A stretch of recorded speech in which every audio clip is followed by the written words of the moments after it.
Good evening.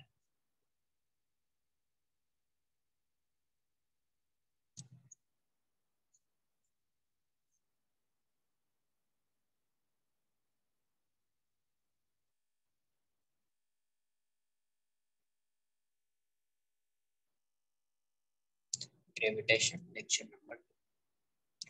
तो gravitational field discuss कर रहे थे अपन, तो उसी को आगे कंटिन्यू करेंगे। Gravitational field due to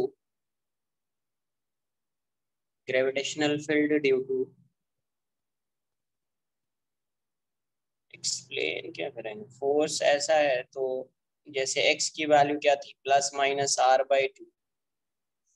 x equals to +-r/2 पे वो मैक्सिमम या मिनिमम होता।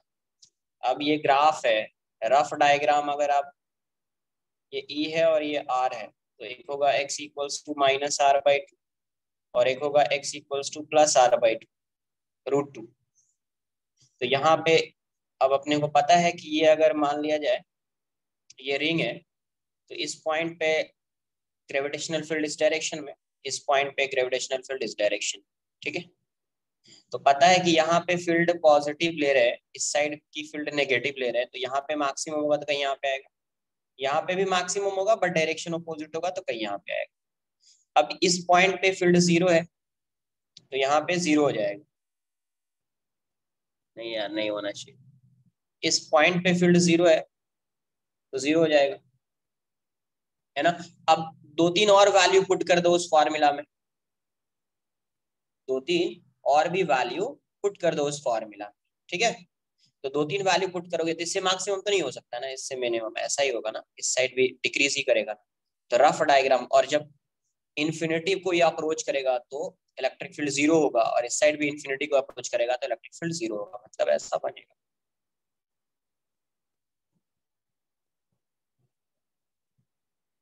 यहाँ पे मैक्सिमम ऐसा बनेगा,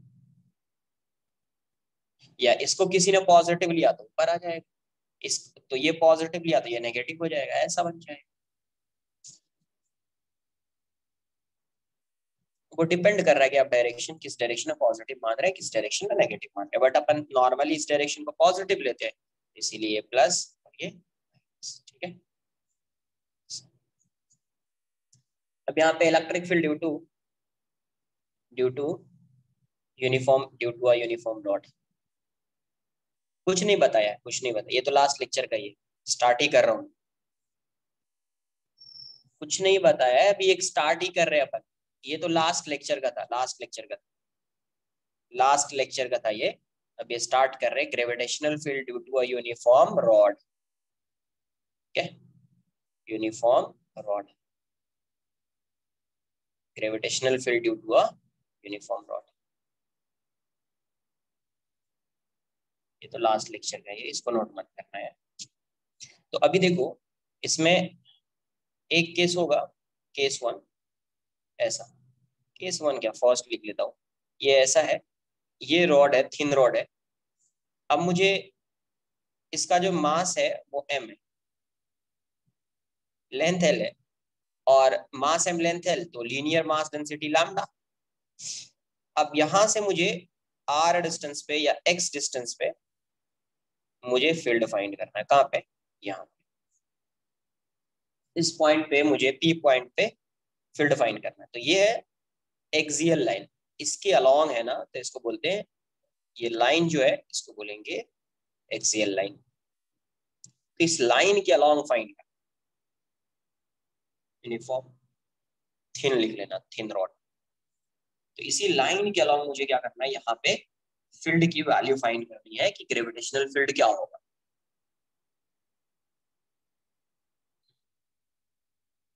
ब्लर तो नहीं होना चाहिए, मैं ऐसा करता हूँ, फास्ट तो मेरा नेट चल रहा है, मैं ऐसा करता हूँ स्क्रीन शेयर कर देता हूँ। ठीक है, इतना ज्यादा तुम लोग को ये हो रहा है एक दो को, फिर वही है कि रिकॉर्डिंग थोड़ा वैसा दिखेगा।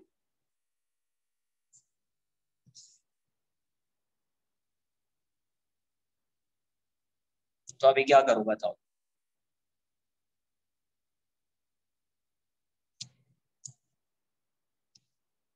रिकॉर्डिंग में मतलब वही है, स्क्रीन शेयर करने से पहले छोड़ दूँ क्या, ठीक है छोड़ देता हूँ, ठीक है ठीक।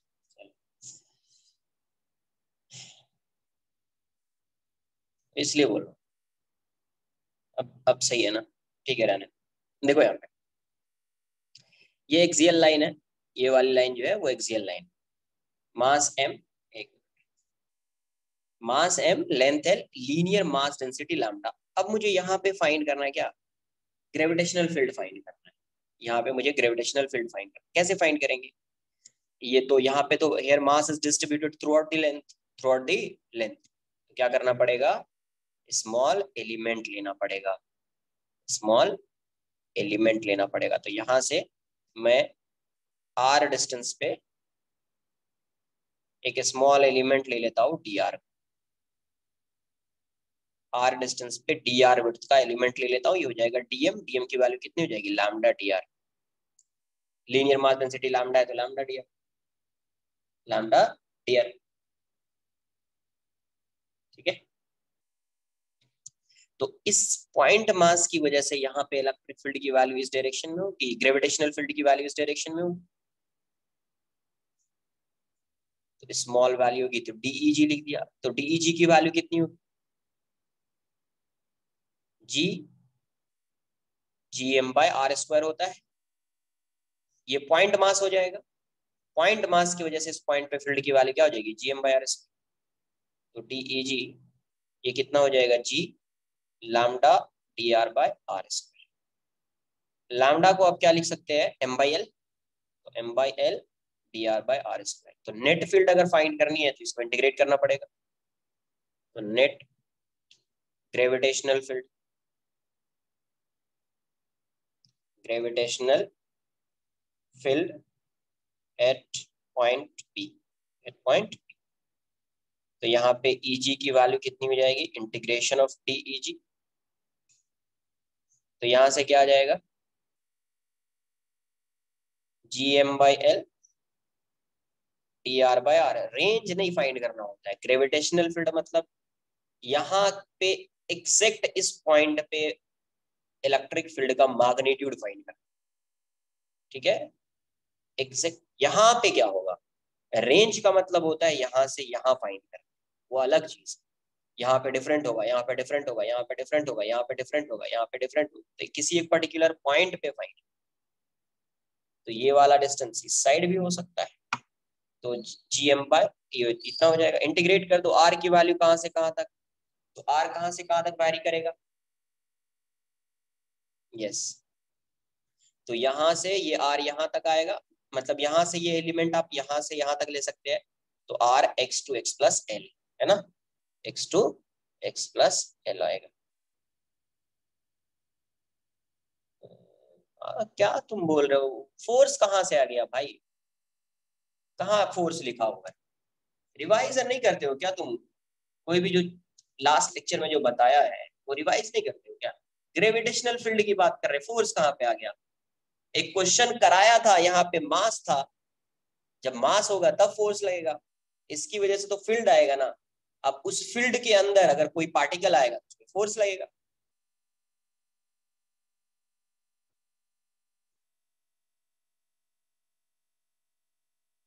GM/l ये कितना हो जाएगा यार? -1/r x+l/x। इसको कैलकुलेट करोगे ये आएगा GM इंटू x+l आ जाएगा। ऐसा है, वैल्यू कितनी हो जाएगी? GM/x इंटू x+l, ये आ जाएगा। ठीक है, कॉपी कर लीजिए इतना। हाँ अब देखो, मुझे ये बताओ, इसकी वजह से, अब देखो इसकी वजह से यहाँ पे फील्ड आ गया कितना? इतना। तो यहाँ पे अगर मुझे फोर्स फाइंड करना है, फोर्स क्या होता? अगर मुझे फोर्स फाइंड करना है, मान लो कि यहाँ पे मास m रख दूं। क्वेश्चन नहीं किया? एक क्वेश्चन किया था ना इस पे। अगर मुझे यहाँ पे फोर्स फाइंड करना होगा तो क्या होगा? m इंटू EG है ना, m इंटू EG। तो m इंटू EG, तो मास m है, EG की वैल्यू क्या है? ये है। तो GM/x इंटू x+l।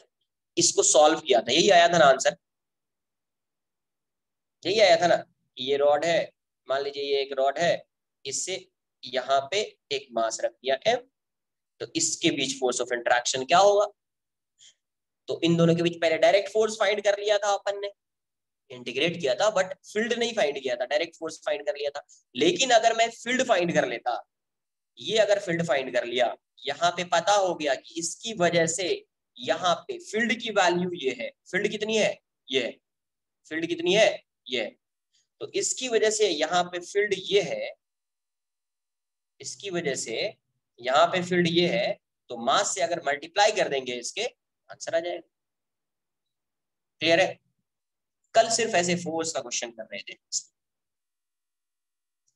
फील्ड की वैल्यू, जैसे मोमेंट ऑफ इनर्शिया आपने लर्न किया ना, वैसे फील्ड का अगर फॉर्मूला आपने लर्न कर लिया तो बहुत इजी हो जाएगा, वरना हर केस में डिराइव करना पड़ेगा, वरना हर केस में डिराइव करना पड़ेगा। अगर आपने लर्न कर लिया सही है।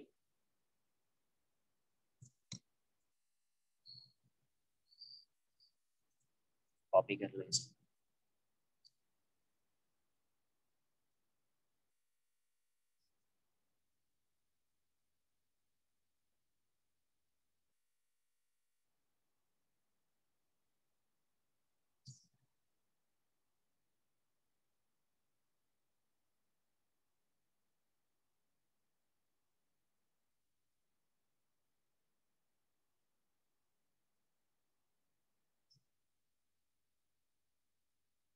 कॉपी करने दीजिए एक बार।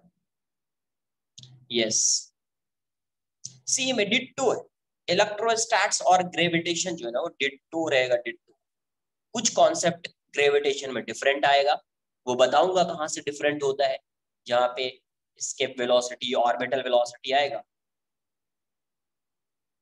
हाँ वो आएगा। नहीं, फॉर्मूला लास्ट में, अभी इसको मैं नेक्स्ट पेज में बॉक्स में बनाकर लिखूंगा इस फॉर्मूला को, उसका ये मतलब मैं इसको नेक्स्ट पेज में बॉक्स में लिखूंगा इस फॉर्मूला को, जो बॉक्स के अंदर आ गया उसको लर्न कर लेना है ना, नेक्स्ट पेज में। इस पेज में तो कोई स्पेस है नहीं अभी।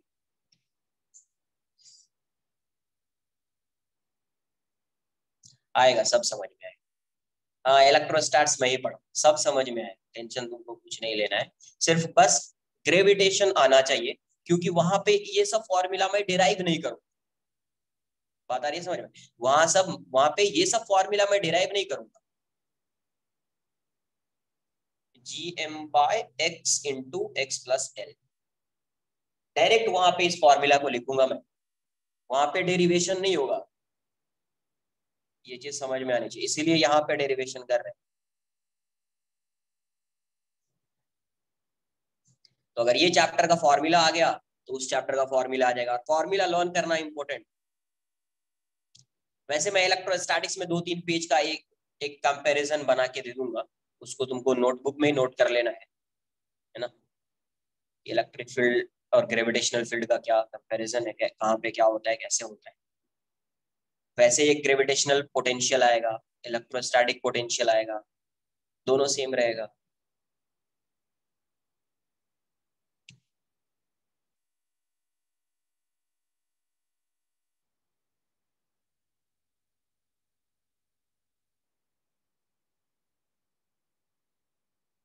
यस, टेस्ट मास जैसा टेस्ट चार्ज, टेस्ट मास जैसा ही क्या रहेगा, टेस्ट चार्ज रहेगा। के एंड एम, यस करेक्ट, बाकी सब कॉन्सेप्ट सेम, सिर्फ क्या करेंगे, जी को के से रिप्लेस कर देंगे और एम को 4 से रिप्लेस कर देंगे। हाँ, डेराइव ही करना है, कुछ क्वेश्चंस भी करेंगे टाइम मिला तो, बट डेरिवेशन रहेगा, आज तो डेरिवेशन ही रहेगा। और 1-2 और लेक्चर में जहाँ पे पोटेंशियल डिस्कशन होगा ना, पोटेंशियल का डिस्कशन होगा, वहां पे भी डेरिवेशन आएगा, वहां पे भी डेरिवेशन आएगा।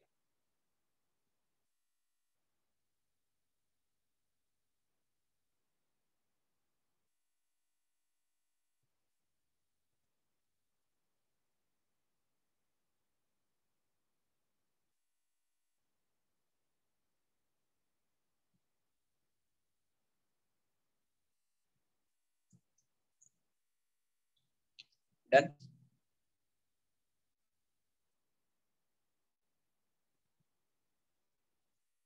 यहाँ पे इलेक्ट्रिक फील्ड की वैल्यू क्या होगी, Eg की वैल्यू gm/x × x+l। अब यही फॉर्मूला अगर आपने लर्न कर लिया तो वो वाला जो क्वेश्चन कल कराया था इजीली हो जाता। एक्स की वैल्यू ये है, ये है एक्स, ये है एक्स।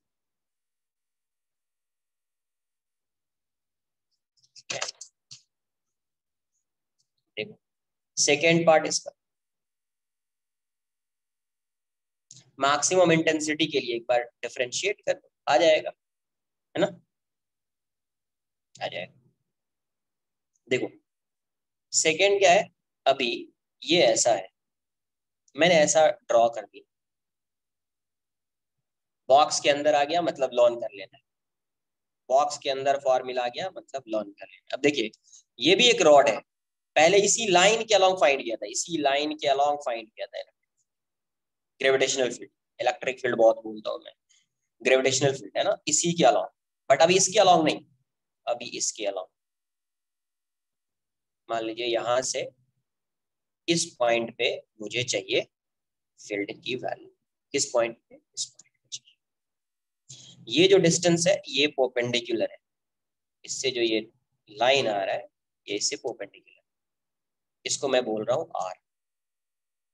समझ लीजिए एक बार, जब भी इस टाइप का एक रॉड होगा और इसके परपेंडिकुलर, ये वाला परपेंडिकुलर डिस्टेंस गिवन होगा, इसके अलोंग नहीं फाइंड करना है, इसके अलोंग नहीं फाइंड कर रहे हैं, इसके इक्वेटोरियल कब बोलते हैं बता रहा हूँ, इक्वेटोरियल में बोल देता, बट इक्वेटोरियल कब बोलते हैं, जब ये लाइन है ना इसके सेंटर से पास होगी ना, इसके सेंटर से जब पास होता है ना, तो उसी एक स्पेशल लाइन को बोलते हैं इक्वेटोरियल लाइन, बट जरूरी नहीं कि ये सेंटर से ही पास हो, उसको बोलते हैं एक्सियल लाइन, इसको बोलते हैं इक्वेटोरियल, बट इक्वेटोरियल कब, जब ये इसके सेंटर से पास होगा तब।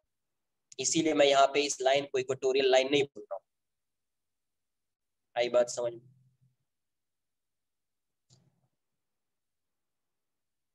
यस। अब यहाँ पे फाइंड करना है, तो सबसे पहला काम देखना है कि ये परपेंडिकुलर डिस्टेंस होना चाहिए। सेकंड, इसके एंड को और इसके एंड को इस पॉइंट से ज्वाइन कर देना है, इसका जो एंड होगा उसको इस पॉइंट से, जहां पे आपको फाइंड करना है, where you have to find the value of gravitational field, उससे ज्वाइन कर दिया।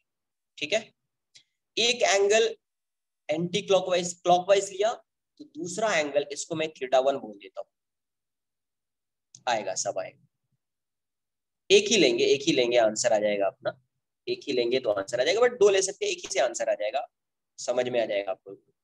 थीटा 1 और ये थीटा 2 है, ध्यान से, एक एंगल को मैंने क्लॉकवाइज लिया है तो दूसरा एंगल एंटी क्लॉकवाइज।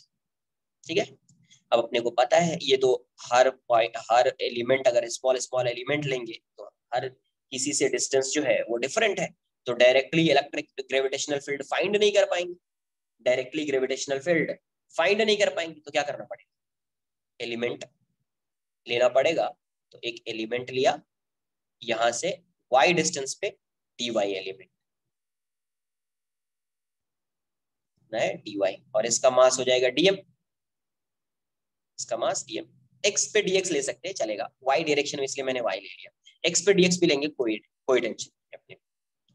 अब इस मास की वजह से, इस मास की वजह से यहाँ पे इस पॉइंट पे जो फील्ड होगी वो इस डायरेक्शन में, किस डायरेक्शन में होगी, इसको इसको थीटा बोल दीजिए, ये वाला जो एंगल है थीटा बोल दीजिए, इस डायरेक्शन में फील्ड होगी या नहीं होगी। तो इस डायरेक्शन में जो फील्ड आ रही है तो इसका दो कंपोनेंट होगा, एक इस डायरेक्शन में, एक इस डायरेक्शन में, समझ लीजिए एक बार। तो बेसिकली इसकी वजह से आर डिस्टेंस पे जो आप फील्ड फाइंड कर रहे हैं, आर पी पॉइंट पे आर डिस्टेंस पे परपेंडिकुलर है ये, तो फील्ड का एक कंपोनेंट इस डायरेक्शन में आएगा, इसको मैं बोलूंगा ईजी, इस रॉड के परपेंडिकुलर है तो ईजी परपेंडिकुलर, और एक कंपोनेंट ऐसा आएगा इस रॉड के पैरेलल है तो ये आएगा ईजी पैरेलल। इसको रिजॉल्व करोगे तो एक कंपोनेंट इस डायरेक्शन में, दूसरा कंपोनेंट इस डायरेक्शन में आएगा। तो ईजी परपेंडिकुलर क्यों बोला, क्योंकि इस रॉड के परपेंडिकुलर है, इसको पैरेलल क्यों बोला, क्योंकि इस रॉड के पैरेलल। क्लियर, तो मैं ईजी परपेंडिकुलर फाइंड कर लेता हूं, तो ईजी परपेंडिकुलर जो होगा वो क्या होगा, integration of DEG cos theta, DEG cos theta, है ना। तो DEG की वैल्यू कितनी हो जाएगी, DEG की वैल्यू कितनी हो जाएगी, तो ये हो जाएगा आपका GGM बाय आर स्क्वायर, इसका लीनियर मास डेंसिटी लैम्डा मान लीजिए, लीनियर मास डेंसिटी क्या है, लैम्डा। ये वाला डिस्टेंस आएगा, ये वाला डिस्टेंस आएगा, तो ये डिस्टेंस को आप लिख सकते हैं क्या, इस डिस्टेंस को, कॉस थीटा को, यहां से देखिए अगर आप कॉस थीटा लिखेंगे, इसको मैं बोल देता हूँ कुछ एक्स, चलेगा। तो यहां से कॉस थीटा को आप क्या लिखेंगे, cos theta equals to r by x, therefore x equals to r sec theta. तो पहले एक्स स्क्वायर लिख देते, ठीक है। तो GM by x square cos theta, cos theta,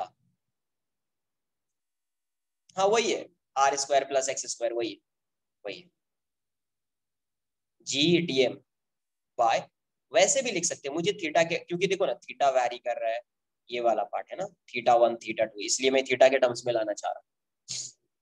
ये कितना आएगा, लैम्डा की इसकी वैल्यू कितनी हो जाएगी, जीएम कितना आ जाएगा, lambda d y, lambda d y, x square क्या होगा, r square sec square theta into cos theta, into cos theta, ठीक है। अब देखो ये डी वाई, यहाँ पे थीटा गिवन है, थीटा वेरिएबल है, थीटा वैरी कर रहा है, थीटा क्या है, वैरी, थीटा वेरिएबल है, जैसे जैसे आप एलिमेंट यहाँ से इस साइड लोगे या इस साइड लोगे, थीटा वैरी करेगा, थीटा वेरिएबल है, थीटा भी वेरिएबल है, और ये डी वाई, वाई भी वेरिएबल है, दो वेरिएबल हो गया, तो इसको सिंगल वेरिएबल में चेंज करोगे, तो सिंगल वेरिएबल में चेंज करेंगे ऑल्सो, तो क्या लिखोगे यहाँ से, इस वाले ट्रायंगल को देखो, tan थीटा क्या लिखोगे, y by r, tan theta क्या आएगा, y अपॉन आर,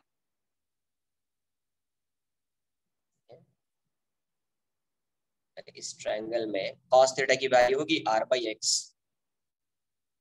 इस ट्रायंगल में cos थीटा को लिख सकते हैं r by x, r by x लिख दिया, x की वैल्यू होगी r बाई cos थीटा, तो r sec थीटा नहीं होगा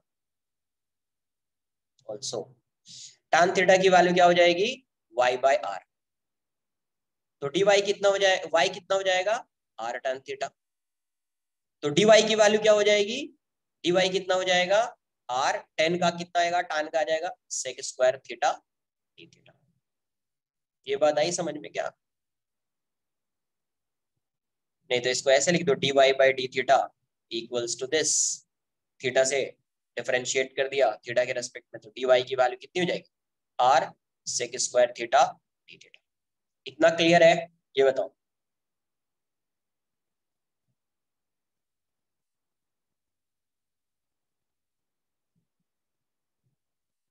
ठीक है, कॉपी कर लीजिए इतना, पहले इतना कॉपी कर लीजिए, इसका भी कुछ फॉर्मूला आएगा वो लर्न कर लीजिए।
अब इस dy की वैल्यू को मैं यहाँ पे पुट कर दूंगा,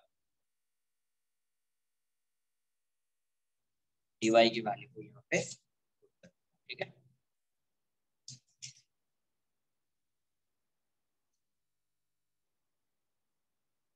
आर स्क्वायर तो कांस्टेंट रहेगा ना, आर तो कांस्टेंट है ना, पता है ना, वहीं पे फाइंड करना।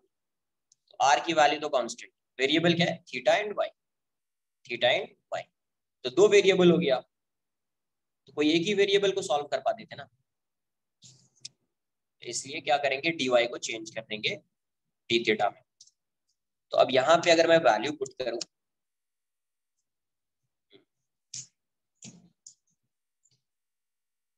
यहाँ पे y डिस्टेंस पे dy एलिमेंट लिया, इसका मास होगा dm, इसकी वजह से फील्ड इस डायरेक्शन में, इसका एक कंपोनेंट इस डायरेक्शन में, दूसरा कंपोनेंट इस डायरेक्शन में। तो नेट फील्ड जब फाइंड करेंगे तो एक इस डायरेक्शन में आएगा, एक इस डायरेक्शन में आएगा।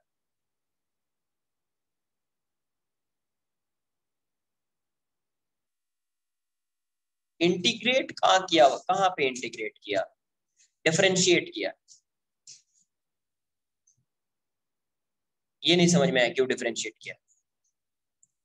देखो यार, ये समझ में आ रहा है, इसमें वेरिएबल y है, थीटा है, ये समझ में आ रहा है, पहले ये बताओ, ये क्लियर है क्या, इसमें वेरिएबल y एंड थीटा है। यस, तो एलिमिनेट करना पड़ेगा, किसी ना किसी एक को एलिमिनेट करना पड़ेगा, तभी तो आप इंटीग्रेट कर पाएंगे ना यार। तो यहां से y की वैल्यू क्या आई, r tan theta, r tan theta. या तो आप थीटा को हटा दीजिए, बट यहाँ पे sec स्क्वायर थीटा है, कहीं पे भी लो आंसर वही आएगा, बता रहा हूँ, कहीं पे भी लो डायरेक्शन चेंज हो जाएगा, डायरेक्शन चेंज हो जाएगा, मास जिस साइड ज्यादा होगा उससे डायरेक्शन चेंज हो जाएगा, बस यही है और कुछ नहीं है, ठीक है। देखो ना यार, समझ में आएगा, एक मिनट समझ लीजिए, मैं सब आएगा ना, एक बार डिस्कस तो करने दो इसको।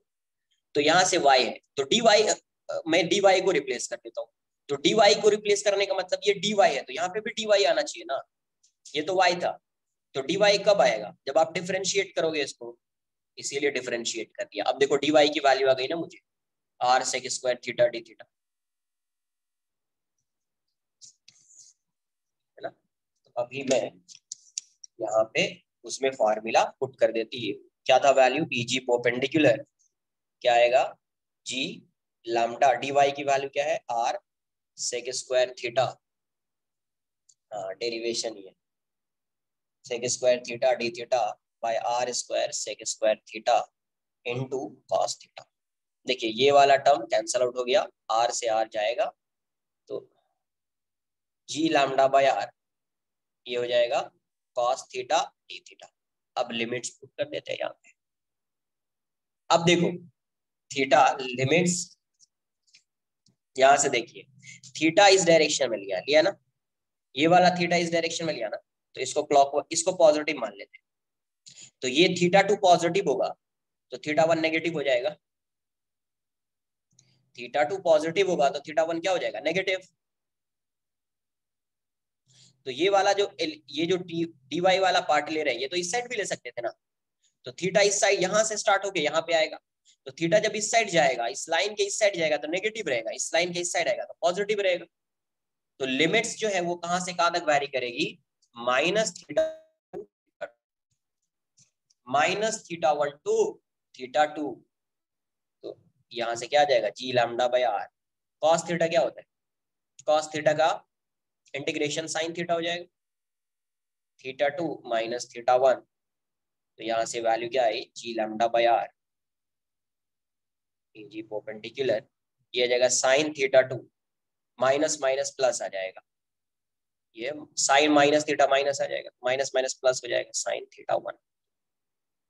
तो ये परपेंडिकुलर का है, एक मिनट रुको ना यार,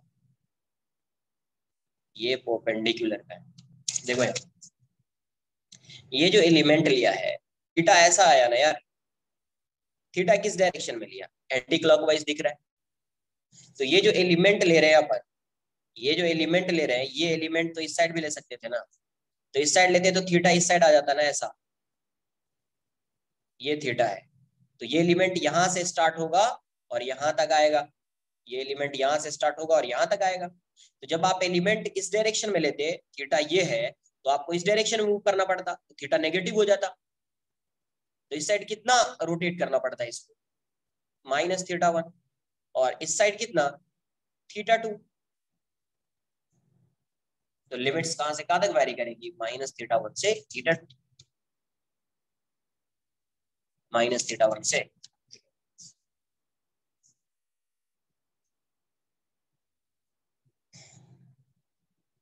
एंड EG पैरेलल की वैल्यू कितनी होगी, EG parallel integration of DEG sin theta होगा ना, DEG sin थीटा। तो DEG की जब वैल्यू आप पुट करोगे ना, देखो सब कुछ कैंसल आउट होके जी लैम्डा, पहले से cos थीटा आ रहा था वैसा ही cos थीटा यहाँ पे आया, तो सब कुछ यहाँ पे भी कैंसल आउट होके क्या आएगा, G lambda by are sine theta D theta आएगा, -θ1 से θ2। ये आया समझ में, देखो यहाँ पे सब कुछ कैंसल आउट होके क्या आया, जी लैम्डा बाय आर, ये cos थीटा पहले से आ रहा था, वही cos थीटा आया, तो ये भी पहले से, तो यहाँ पे भी लिमिट तो सेम ही होगा ना यार, तो -θ1 से थीटा, लिमिट्स थोड़ी चेंज होगी। तो ये कितना आएगा, G lambda by are sine theta क्या आएगा, -cos थीटा θ2 -θ1। तो ये वाली वैल्यू कितनी आ जाएगी, माइनस बाहर कर देता हूँ इसका, G lambda by R cos θ2 minus of minus cos -θ1। तो ये cos थीटा ये होता है, माइनस से मल्टीप्लाई कर दीजिए, तो ये हो जाएगा जी लैम्डा बाय आर, ये माइनस हो जाएगा, ये प्लस आ जाएगा, ये जाएगा cos θ1 माइनस cos θ2, ये जी बार कॉपी कर लो, ठीक है। फिर से इस फॉर्मूला को मैं अभी लिखूंगा और बताऊंगा कैसे क्या कंसिडर करना है, वो इम्पोर्टेंट होता है। सिर्फ फॉर्मूला, ये फॉर्मूला सिर्फ लर्न करने से नहीं, लर्न तो करोगे ही, बट ये θ1 कैसे लेना है, आर कैसे लेना है, वो समझ में आना चाहिए।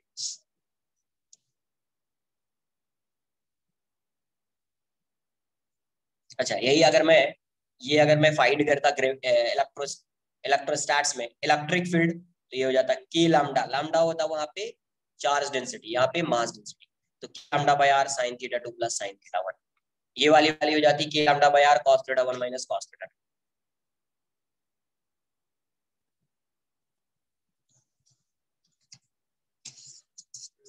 देखो यही है, डन।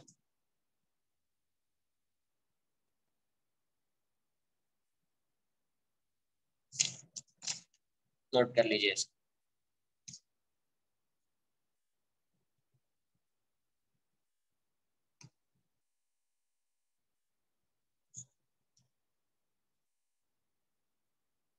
एटलीस्ट फॉर्मूला पता होना चाहिए, ये जो बॉक्स के अंदर आ रहा है ना, ये पता होना चाहिए।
नेट याद मत रखो, ई पैरेलल ई परपेंडिकुलर, ये इसको लर्न कर, ये दोनों लर्न कर लिया तो नेट तो आ जाएगा ना। तो नेट याद मत रखना, E parallel and E perpendicular, E parallel and E perpendicular, done.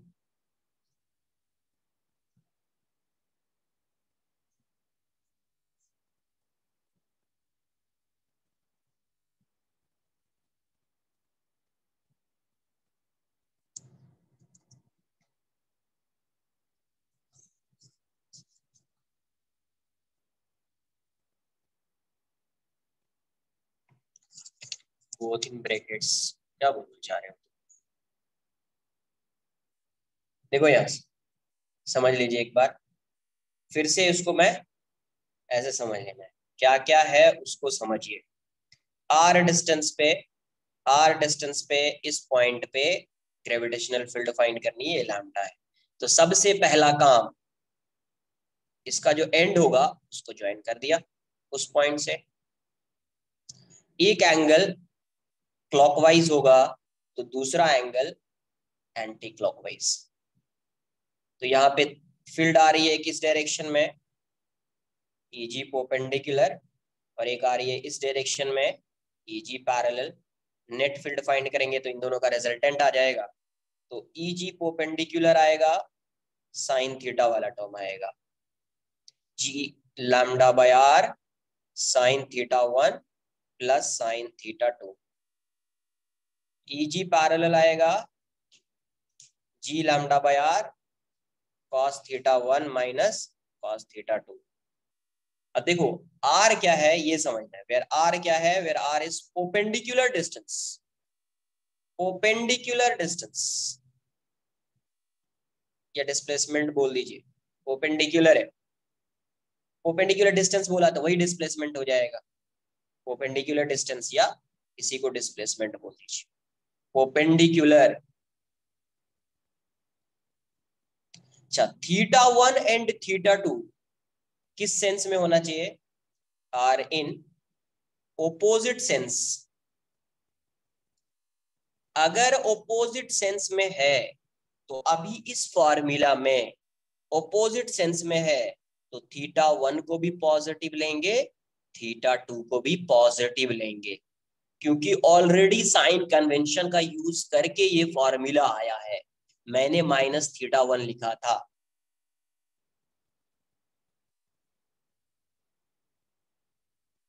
Starting and कहाँ पे लेंगे, क्या बोल रहे थे, स्टार्टिंग एंड क्या?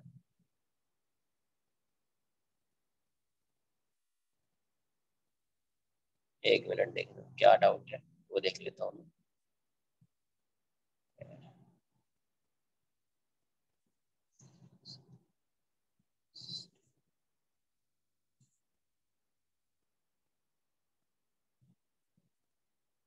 अरे कहाँ पे लेना चाह रहे, कहीं कुछ होने वाला नहीं, ठीक है, कहीं कुछ होने वाला नहीं है। इसी फॉर्मूला में बाकी कहीं पे लेना है, वैल्यू पुट कर देंगे, आंसर है। थीटा 1 और थीटा 2 ऑपोजिट सेंस में होगा, मतलब ऑपोजिट डायरेक्शन में होगा, तो दोनों पॉजिटिव होगा। क्यों पॉजिटिव होगा, क्योंकि इसका जो डेरिवेशन किया ना उसमें थीटा 1 नेगेटिव लिया था। क्यों लिया था, क्योंकि ऑपोजिट डायरेक्शन में था इसीलिए नेगेटिव लिया था। तो नेगेटिव ऑलरेडी डेरिवेशन में ही कंसिडर कर चुके हैं, तो अभी सिर्फ वैल्यू पॉजिटिव लेंगे अगर ऑपोजिट डायरेक्शन में होगा तो। कुछ आई बात समझ में, क्योंकि डेरिवेशन में ऑलरेडी नेगेटिव लिया ना, ऑपोजिट में था तभी तो नेगेटिव लिया, सेम डायरेक्शन में होता तो नेगेटिव लेता क्या मैं।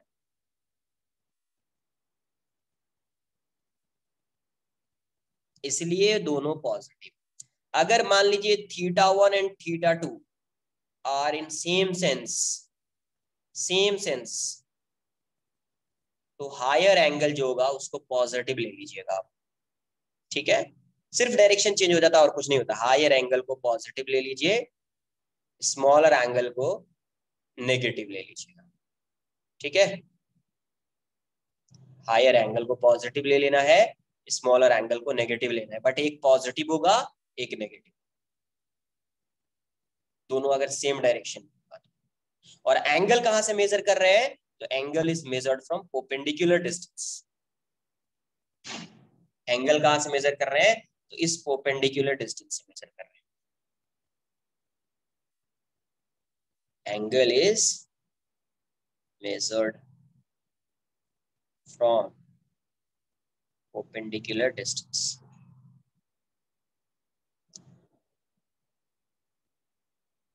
ऑपोजिट सेंस आ गया समझ में, सेम सेंस नहीं आया। हाँ बोलने जाए यार, देखो यहाँ पे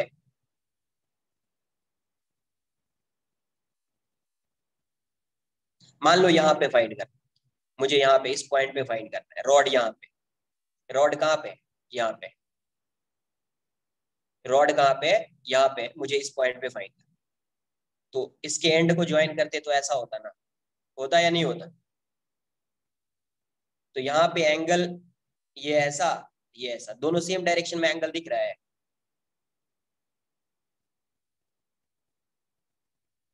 अरे दोनों सेम डायरेक्शन में एंगल दिख रहा है। अरे बिगर एंगल ही लिख दो ना यार, दोनों सेम डायरेक्शन में, तो एक पॉजिटिव होगा तो एक पॉजिटिव लेंगे तो दूसरा नेगेटिव लेंगे। क्यों लेंगे, क्योंकि फॉर्मूला में ही जब पुट किया था तो एक को पॉजिटिव लिया, ऑपोजिट डायरेक्शन में था, तो ऑपोजिट डायरेक्शन के बेसिस पे ये फॉर्मूला आया है। अब मुझे बताओ, अगर सेम डायरेक्शन में होता, सेम डायरेक्शन में होता, कहाँ पे गया यार डेरिवेशन,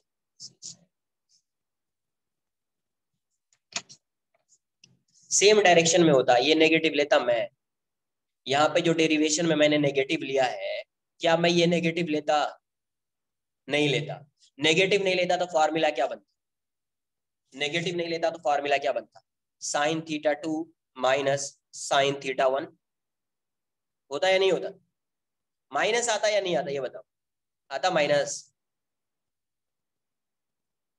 तो अभी अगर सेम सेंस में है, सेम सेंस में है, एक को पॉजिटिव ले लीजिए, एक को नेगेटिव ले लीजिए, तो अगर मान लो थीटा 2 हायर है, बिगर एंगल है, थीटा 1 स्मॉलर है, दोनों सेम सेंस में, दोनों किस में, सेम सेंस में, तो इस वाले को जब तक नेगेटिव नहीं लेंगे, ये वाला, तो यहाँ पे नेगेटिव आएगा। फॉर्मूला से तो नेगेटिव दिख रहा था।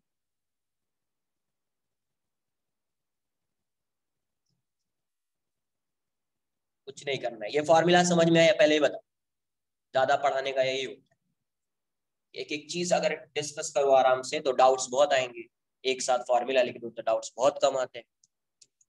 समझो एक बार फिर से, थीटा 1 और थीटा 2 है, ऑपोजिट डायरेक्शन में लिया है, माइनस लिया है, उसके बेसिस पे ये डेरिवेशन, ये फॉर्मूला आ रहा है। किस पे, ऑपोजिट डायरेक्शन का एंगल लेकर ये फॉर्मूला आया है। तो अब इसमें अगर ऑपोजिट डायरेक्शन में एंगल होगा, एक क्लॉकवाइज है एक एंटी क्लॉकवाइज है, तो फिर से नेगेटिव नहीं लेंगे उसको, क्योंकि ऑलरेडी नेगेटिव ले लिया है। तो एक क्लॉकवाइज है एक एंटी क्लॉकवाइज है, तो फिर से नेगेटिव नहीं लेना है,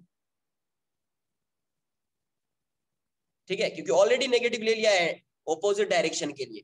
तो अभी अगर ऑपोजिट डायरेक्शन में होगा तो दोनों को सेम साइन के साथ लिखेंगे। अगर मान लो सेम साइन होगा तो एक को पॉजिटिव लेंगे एक को नेगेटिव लेंगे, क्योंकि सेम साइन होता तो पॉजिटिव होता ना यार, पॉजिटिव होता तो यहाँ पे माइनस आता या नहीं आता। तो वही का फॉर्मूला ये रहेगा ऑपोजिट के लिए, फॉर्मूला ऑपोजिट के लिए रहेगा। तो ये चीज समझ में आनी चाहिए कि थीटा 1 थीटा 2 अगर सेम सेंस में है तो जो बिगर एंगल है वो होगा पॉजिटिव, जो स्मॉलर एंगल है वो होगा नेगेटिव। ये बात आई समझ में, किसी को इसमें कोई डाउट है ये बताओ।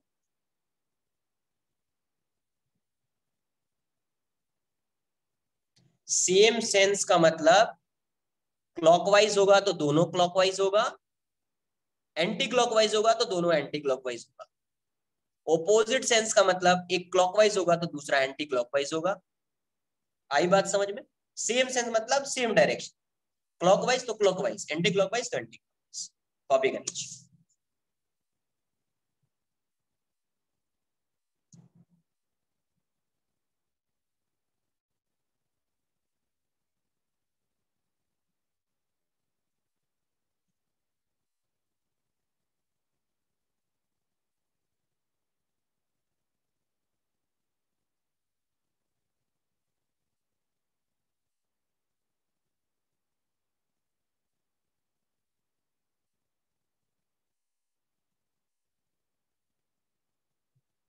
जो कि वरना इसकी वैल्यू नेगेटिव आ जाएगी, अगर हायर एंगल को नेगेटिव लेंगे तो ये वैल्यू नेगेटिव आ जाएगी।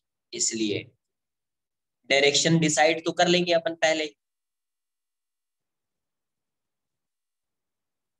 आई बात समझ, डायरेक्शन तो पहले ही डिसाइड कर लेंगे ना कि किस डायरेक्शन में इलेक्ट्रिक फील्ड होगा। वो तो डिसाइड कर ही सकते हैं। तो अपने को क्या फाइंड करना मार्गरेट?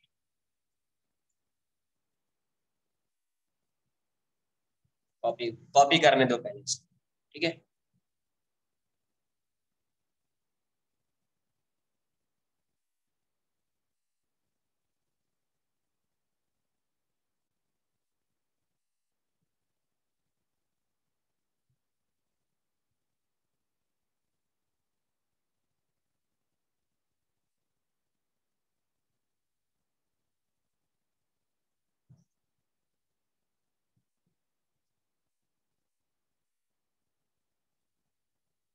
सेंटर तो नहीं बोला मैंने कहीं।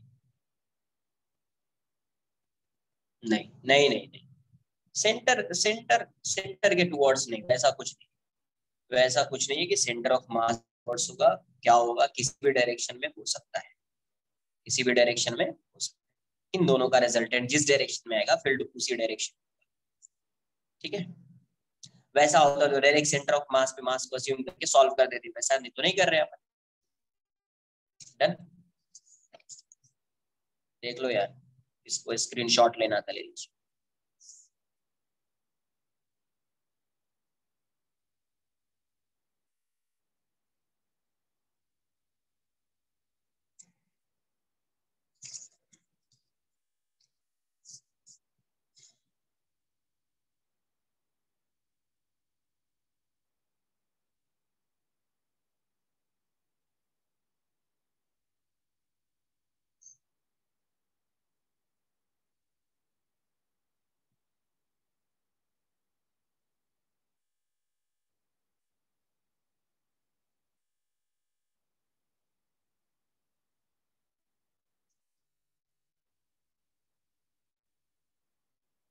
डन।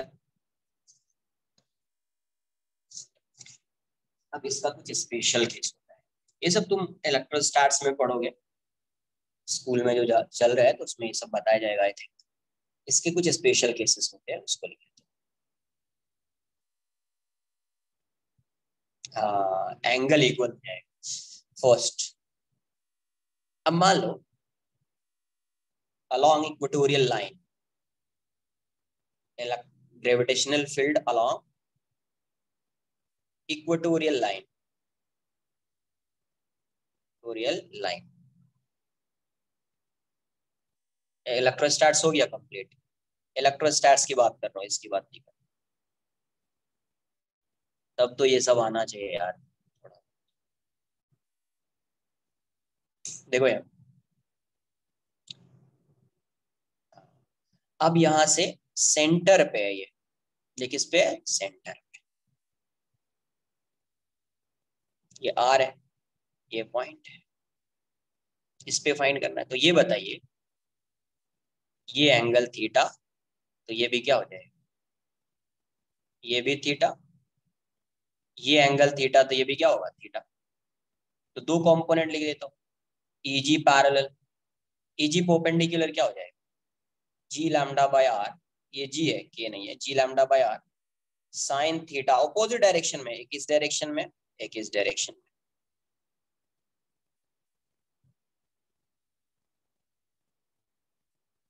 यूनिफॉर्म है ना, यूनिफॉर्म है तो सेंटर ऑफ मास और सेंटर तो सेम होगा ना यार।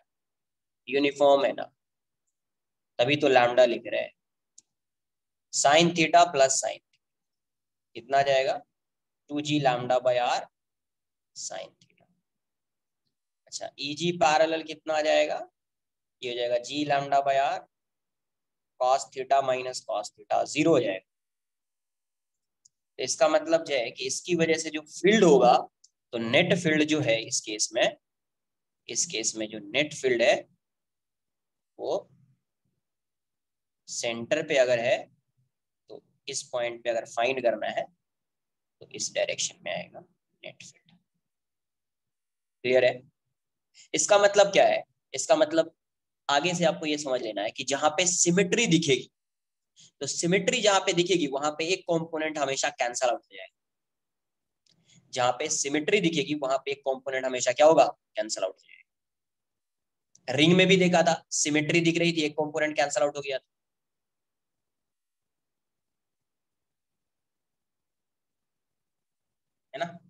एक कंपोनेंट एक्स्ट्रा हो जाएगा। Second, for infinitely long rod,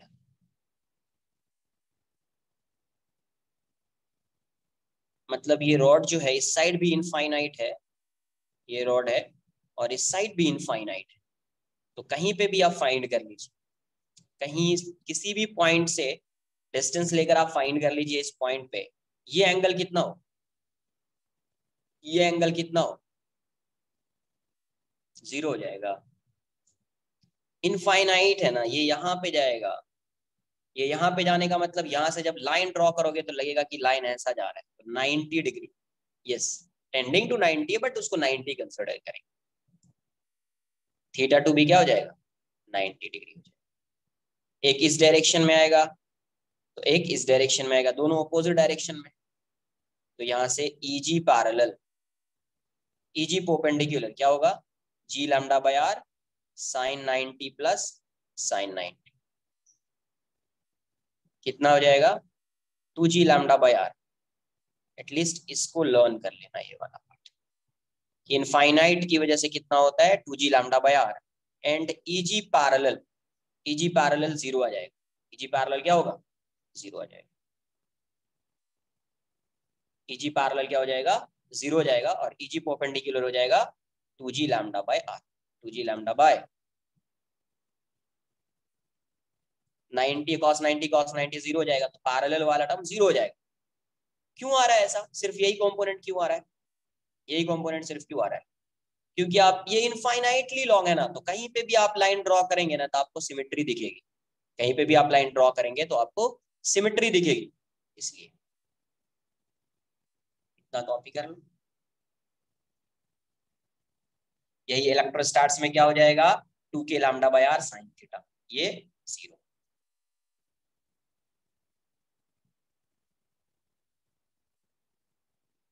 हाँ तो आया ना, यहाँ पे नहीं देख रहे हो 2G infinitely long rod, EG perpendicular क्या आया 2K लैम्डा बाय आर हो जाएगा ना, और ये वाला 0 आ जाएगा, वही तो आ रहा है 2K lambda by r. Infinitely long rod है ना, तो वहां पे लिखा होगा for infinitely long uniform thin rod,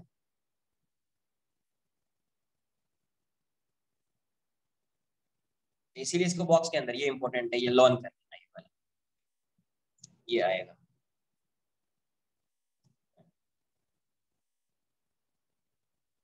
नहीं होना चाहिए यार, ब्लर आ रहा है क्या, नहीं आना चाहिए, नहीं ना, कॉपी कर लो इसको कॉपी कर लो यार, अभी तक एक ही सिर्फ रॉड का ही डेरिवेशन हुआ है।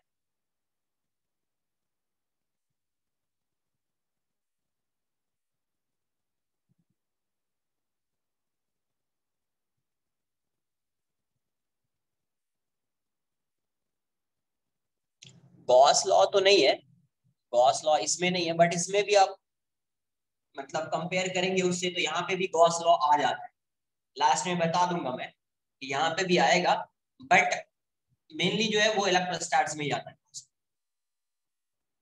इसमें भी बताऊंगा, इसमें भी रिलेट करूंगा लास्ट में, लेकिन लास्ट अभी नहीं, नहीं ग्रेविटेशनल फ्लक्स नहीं, ये सब नहीं आएगा, ये सब नहीं है। वैसे तुम किसी भी रेफरेंस बुक में देखो कि गॉस लॉ आने की प्रोबेबिलिटी तो किसी भी बुक में कमी है, नहीं है, नहीं ही होगी, किसी बुक में तो मिलेगा ही नहीं,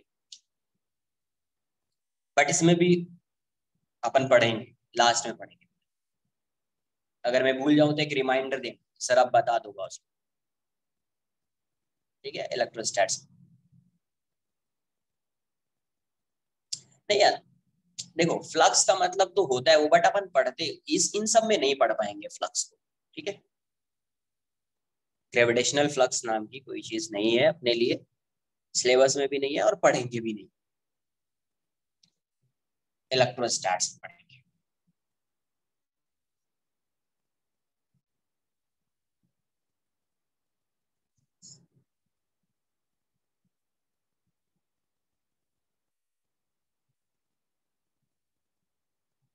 तो इलेक्ट्रोस्टैट्स में वही डिफरेंट होता है, गॉस लॉ आ जाता है इलेक्ट्रिक फ्लक्स आ जाएगा और एक कंडक्टर आ जाएगा, कंडक्टर इलेक्ट्रिक फ्लक्स और गॉस लॉ, यही डिफरेंट है।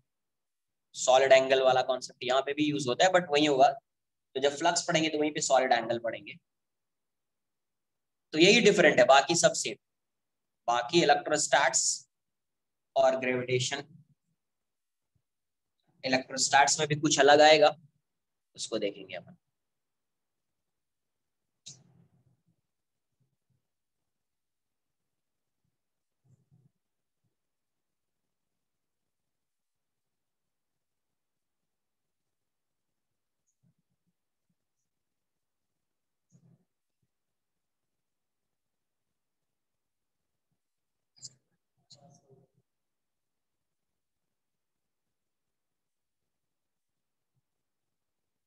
डन।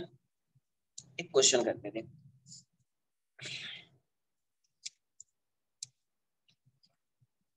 देखो भाई, थोड़ा सा फास्ट नोट कर लो यार।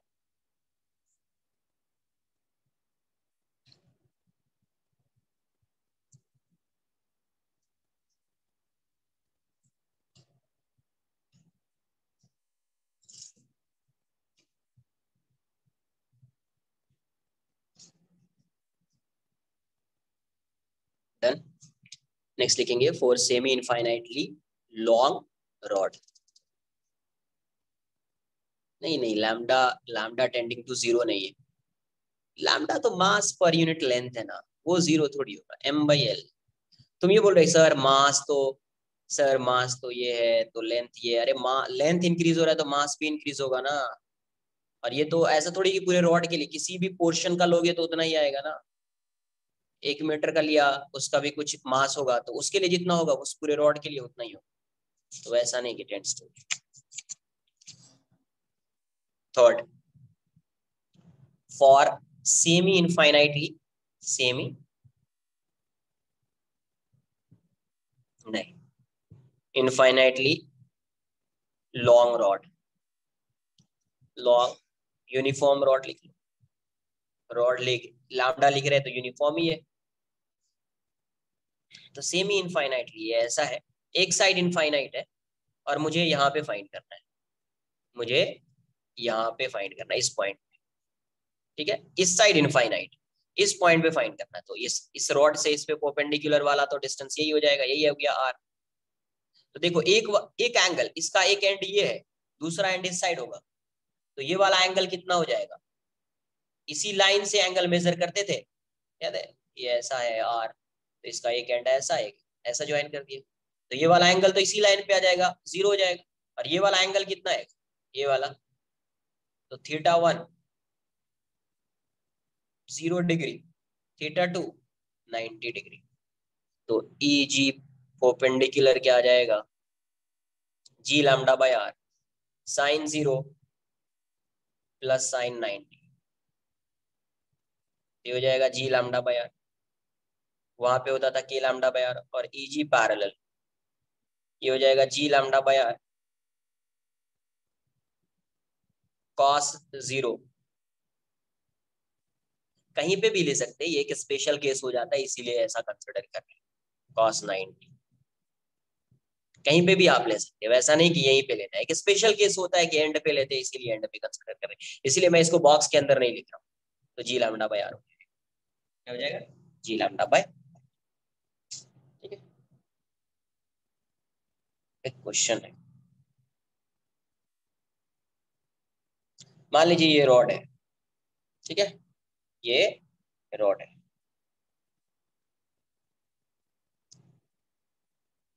यहाँ पे एक पॉइंट पी है, ये डिस्टेंस दिया हुआ है, ये जो डिस्टेंस है ये गिवन है आपको, मान लीजिए ए गिवन है, और ये एंगल दिया हुआ है 45 डिग्री, मान ये ए लैम्डा है, ये क्या है लैम्डा, और ये वाला जो एंगल है, ये एंगल गिवन, इसको 45 मत मानो, इसको 60 मान लो, 60 डिग्री, और इसको मान लीजिए अब 30 डिग्री। ये 60 डिग्री मान लेना और इसको 30 डिग्री, ठीक है। तो फाइन, ये लैम्डा है, लैम्डा क्या है, मास पर यूनिट लेंथ। तो fine the net gravitational field at point P, gravitational field at point P due to uniform rod, इस पॉइंट, ये 60 डिग्री लिए, ये 60 है, ये 30।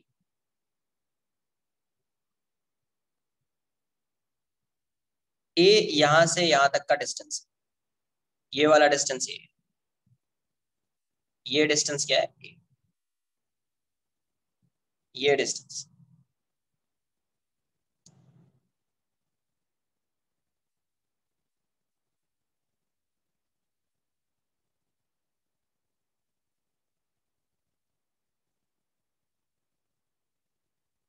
कॉपी कर लीजिए पहले से।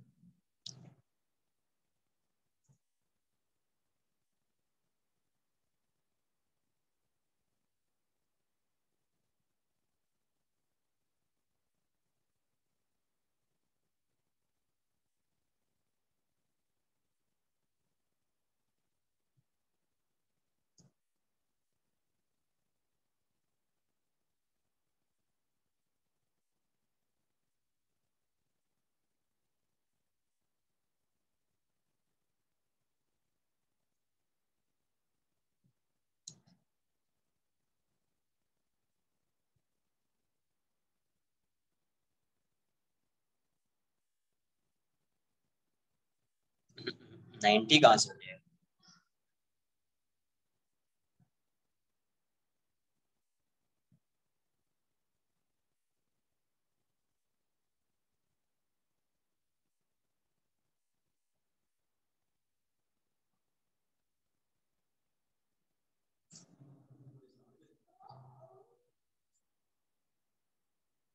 सेम इनफाइनाइट नहीं है ना यार, ये यहां से यहां तक है, ये रॉड सेम इनफाइनाइट थोड़ी है, ये रॉड है।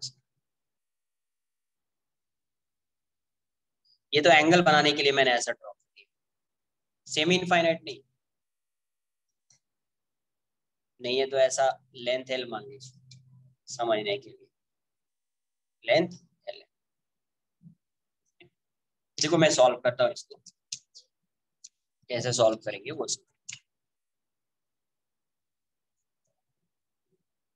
ठीक है, सॉल्व कर।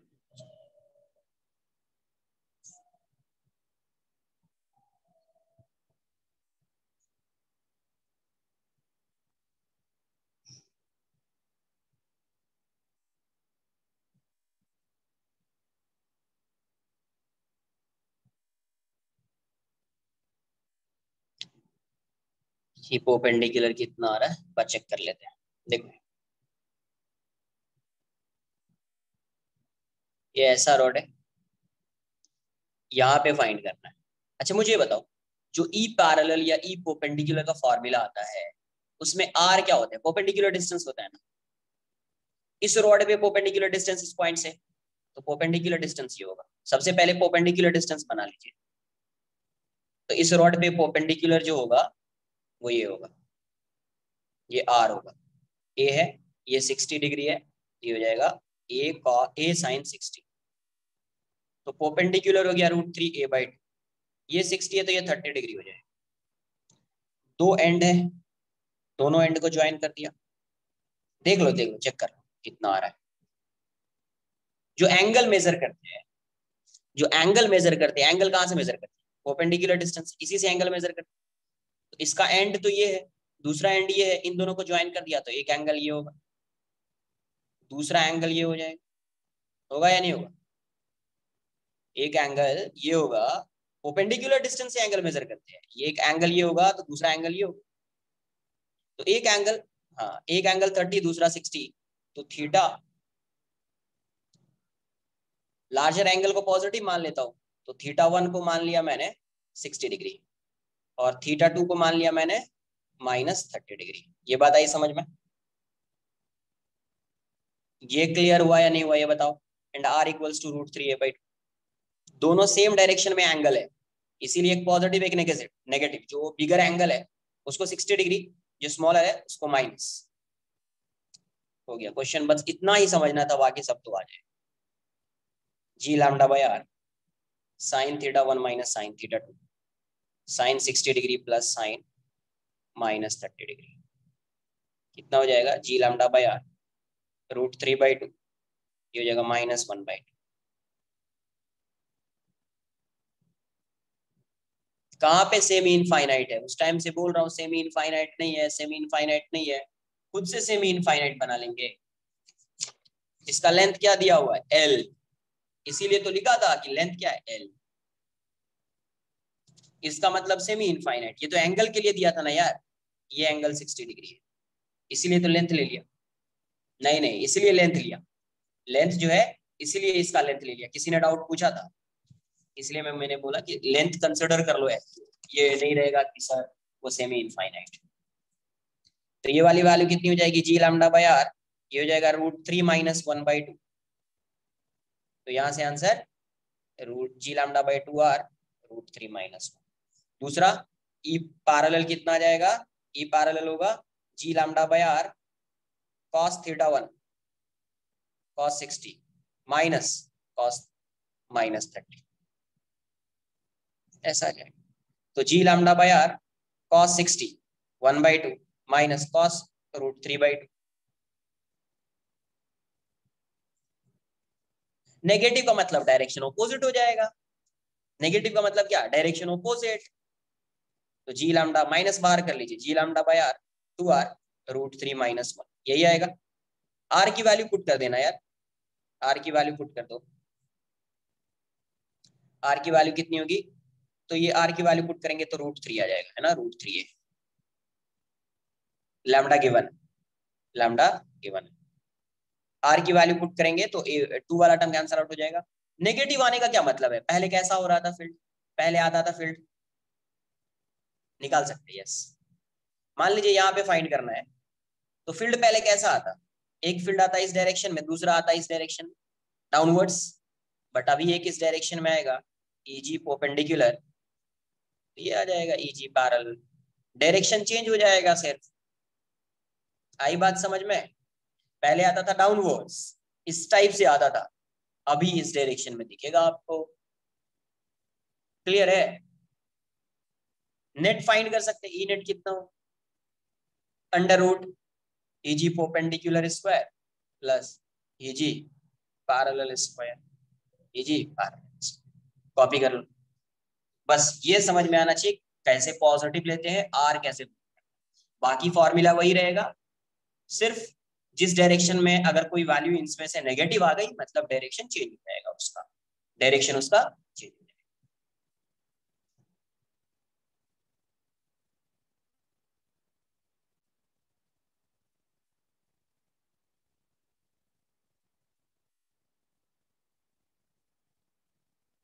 माइनस आ गया ना, माइनस का मतलब क्या? पहले जिस डायरेक्शन में आ रहा था अभी उसके ऑपोजिट डायरेक्शन में आएगा, फॉर्मूला तो वही रहेगा, लेकिन नेगेटिव साइन आने का मतलब जिस डायरेक्शन में पहले आ रहा था फॉर्मूला जो बन रहा था उसमें तो डाउनवर्ड्स दिख रहा था ऐसा, बट अभी नेगेटिव आ गया उसका, इस डायरेक्शन में आ जाएगा।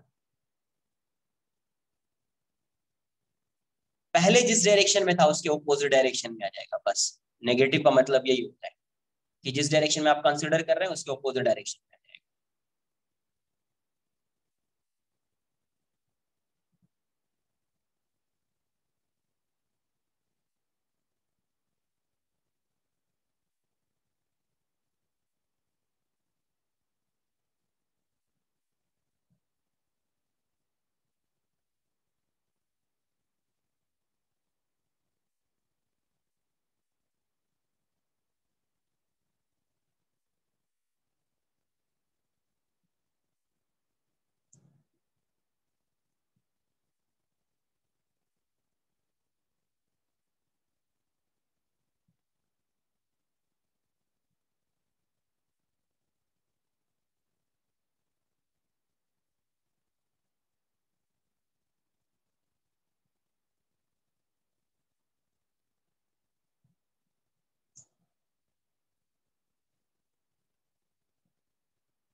9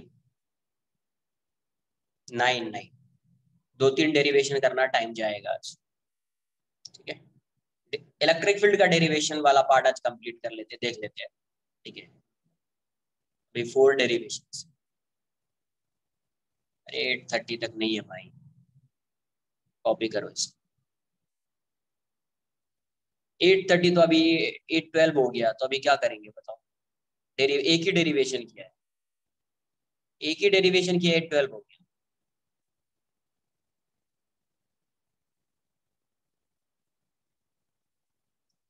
कॉपी करो ना यार इसको, ठीक है, तो डेरिवेशन ही कर देता हूँ।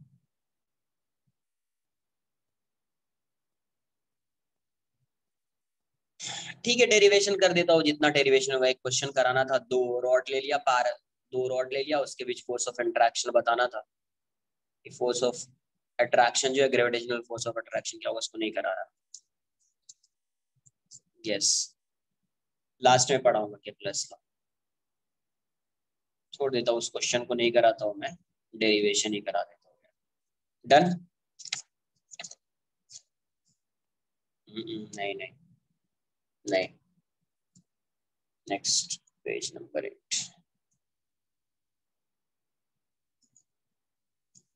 8:30 तक ही लेक्चर है, डेरिवेशन कर लेते हैं। Gravitational field due to time मिला तो उस क्वेश्चन को मैं करा दूं, ठीक है। Gravitational field due to circular arc, due to circular, ठीक है। मान लीजिए ये एक आर्क है, ये एक, नहीं उस क्वेश्चन को मुझे ही करना पड़ेगा अभी, इसलिए ये एक सर्कुलर आर्क है, यहां से यहां तक का आर्क है, इसका linear mass density lambda given है, इस सर्कुलर आर्क का रेडियस आर है, और ये यहाँ पे एंगल बना रहा है कितना, थीटा। ये एंगल कितना है, थीटा है, ये टोटल एंगल थीटा है, ठीक है। इसकी वजह से मुझे यहाँ पे फील्ड फाइंड करना, इसकी वजह से मुझे यहाँ पे क्या फाइंड करना है, फील्ड फाइंड करना। तो मैं क्या करता हूँ, यहाँ से एक अल्फा एंगल पे डी अल्फा वाला एक एलिमेंट ले लेता हूँ, अल्फा एंगल पे डी अल्फा का एक एलिमेंट ले लिया, तो ये लेंथ आ जाएगा, ये वाला पार्ट आ जाएगा, है ना। इसका मास कितना होगा, डीएम, और इस डीएम की वैल्यू क्या हो जाएगी, लैम्डा इंटू लेंथ कितना होगा, आर डी अल्फा, तो डीएम की वैल्यू हो जाएगी lambda R D alpha, lambda R D alpha. अच्छा, ये ऐसा एलिमेंट यहाँ पे भी ले सकते हैं क्या, ये वाला एलिमेंट, ये जो लाइन है, ये लाइन ऑफ सिमेट्री है, ये लाइन ऑफ सिमेट्री, मतलब ये एंगल कितना होगा, θ/2 होगा, ये भी θ/2 होगा, तो ये लाइन ऑफ सिमेट्री है, ऐसा समझ, ये क्या है, लाइन ऑफ सिमेट्री। तो इससे सेम अल्फा एंगल, हाँ काउंटर एलिमेंट ले सकते थे, तो इसकी वजह से देखो, इसकी वजह से फील्ड इस डायरेक्शन में आएगी, इसकी वजह से फील्ड डीईजी इस डायरेक्शन में आएगा, तो इसका एक कंपोनेंट इस डायरेक्शन में आएगा, एक कंपोनेंट इस डायरेक्शन में आएगा। तो यहाँ पे जो एलिमेंट लेते, यहाँ पे जो एलिमेंट लेते ऐसा, तो उसका एक कंपोनेंट इस साइड आता, एक कंपोनेंट इस साइड आता या नहीं आता, ये वाला कंपोनेंट होता या नहीं, ये जो एलिमेंट लिया तो ये वाला कैंसल आउट हो जाता ना, तो सिर्फ मैं इतना लिख रहा हूं, due to symmetry, due to symmetry, मैं यहाँ पे इसका दो कंपोनेंट होगा, एक ये वाला और एक ये वाला, तो इसको मैं एक्स बोल देता हूँ, ये y axis, due to symmetry EG along x is 0, ये बात आई समझ में। एंड तो ईजी की वैल्यू क्या हो जाएगी, डीईजी अलोंग वाई हो जाएगा, जो वाई डायरेक्शन में होगा वही नेट फील्ड होगा, यही क्या है, नेट ग्रेविटेशनल फील्ड, यही हो जाएगा इस डायरेक्शन। ये वाली वैल्यू कितनी होगी, वाई डायरेक्शन में, तो ये हो जाएगा dEG along y direction is dEG cos alpha, dEG, ये डीईजी है, ये अल्फा है, तो डीईजी कॉस अल्फा होगा। अच्छा, डीईजी की वैल्यू कितनी होगी, G D M by are square, R distance पे, तो G D M by R square into cos alpha. तो जी डी एम की वैल्यू क्या है, lambda R D alpha by are square into cos alpha. R से R cancel out हो जाएगा, कितना आ रहा है, G lambda by R cos alpha D alpha. Alpha कहां से कहां तक वैरी करेगा, कोई बताएगा क्या, एल्फा कहां से कहां तक वैरी करेगा। नहीं यार नेट सही चल रहा है मेरा। एल्फा कहां से कहां तक वैरी करेगा, 0 to थीटा बाई।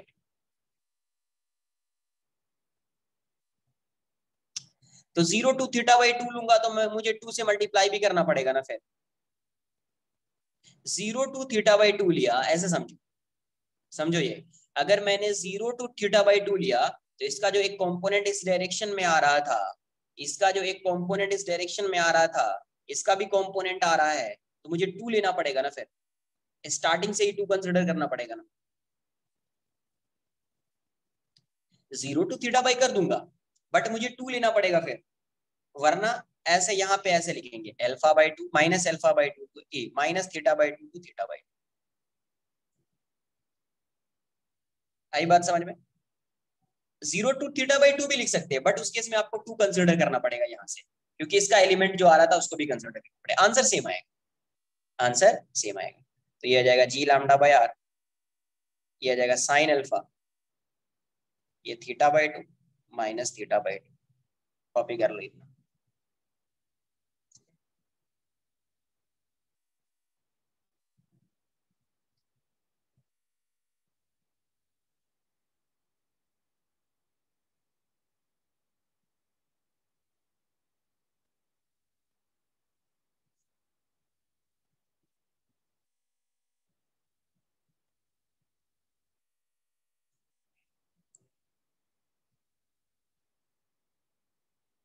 अभी जो यहाँ पे लिख रहे हैं अपन E G D E G cos alpha, वो किसकी वजह से लिख रहे हैं ये बता। डी ईजी कॉस अल्फा सिर्फ इसी की वजह से लिख रहे हैं ना, इसकी वजह ये जो एलिमेंट होता काउंटर एलिमेंट, उसका ये वाला कंपोनेंट कंसिडर किया क्या, इस डायरेक्शन में जो कंपोनेंट आता उसको कंसिडर किया क्या। कंसिडर करते तो टू टू कंसिडर यहाँ पे लिखते ना अपन 2 ईजी कॉस अल्फा, तो सिर्फ ये वाला एलिमेंट कंसिडर किया है, तो ये एलिमेंट इस साइड है तो ये एलिमेंट इस साइड भी ले सकते थे। अगर ये एलिमेंट इस साइड लेते तो ये अल्फा भी इस डायरेक्शन में है, अल्फा इस डायरेक्शन में आ जाता तो अल्फा नेगेटिव हो जाता। तो एलिमेंट कहां से कहां तक ले सकते थे, यहां से यहां तक। तो इस डायरेक्शन में आते तो कितना आना पड़ता, अल्फा यहां से यहां तक हो सकता था, तो कितना आता माइनस थीटा बाई 2 हो जाता। फिर यहां तक आते तो थीटा बाई 2 हो जाएगा, इसीलिए minus theta by 2 to theta by 2। But अगर आप उसका एलिमेंट जो काउंटर एलिमेंट में बता रहा था वो कंसिडर करते तो 2 लिखना पड़ता, यहाँ पे जैसे 2 लिख दिया आपने तो कोई एक पार्ट का ही कंसिडर करना पड़ेगा, तो वहां पे 0 से थीटा बाई 2 आ जाएगा, आंसर वही आएगा।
यस,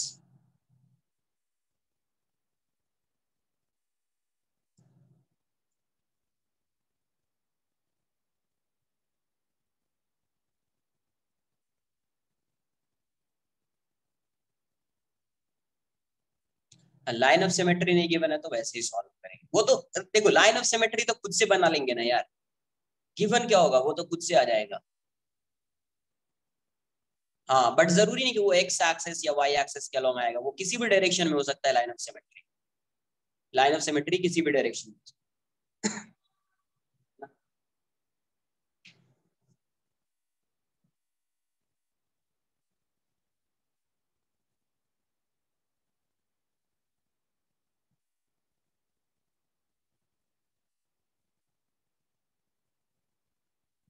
आर्क का रेडियस, रेडियस क्या है? आर्क का रेडियस है ये। सेंटर पे फाइंड कर रहे हैं, सेंटर पे लिख लेना ऐसे, gravitational field due to circular arc at its centre. ये इसका सेंटर है, वो क्या है? सेंटर ऑफ आर्क, सेंटर है, लिख लेना सेंटर है।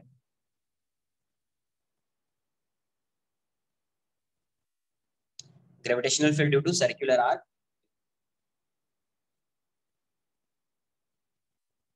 डन।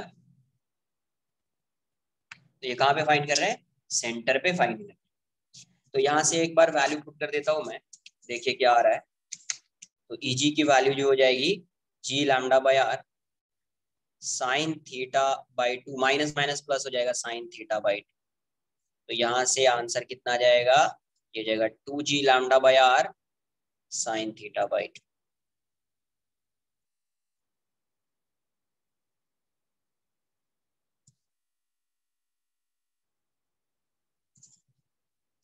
साइन थीटा बाय, ये आ जाएगा answer.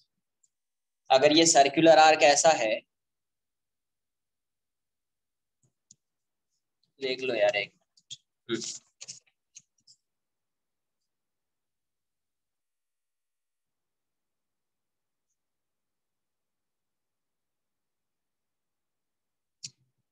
Minus theta by to theta by to ना यार।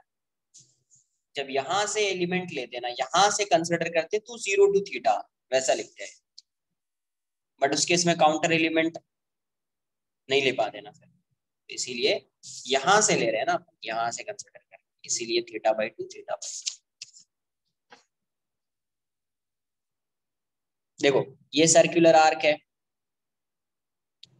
इसका सेंटर यहाँ पे है, तो किसके अलॉन्ग आएगा? लाइन ऑफ सिमेट्री के अलॉन्ग फील्ड आएगी, ये आएगी Eg। अगर ये पूरा angle, total angle theta given है, तो Eg की वैल्यू कितनी होगी? 2g lambda by are sine theta by lambda given. अगर यही मान लो ये सर्कुलर हो जाता, तो ये सर्कुलर हो जाता, ऐसा सर्कुलर आर्क, कंप्लीट सर्कल होता, तो सेंटर पे, तो ये तो रिंग हो गया ना यार, तो रिंग के सेंटर पे फील्ड कितना होगा? 0 आना चाहिए। फॉर्मूला देख लीजिए, 2g lambda by are sine theta कितना होगा?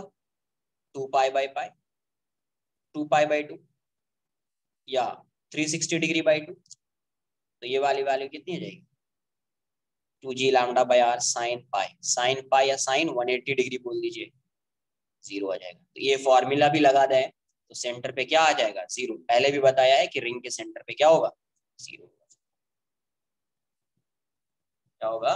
0। कॉपी कर लीजिए।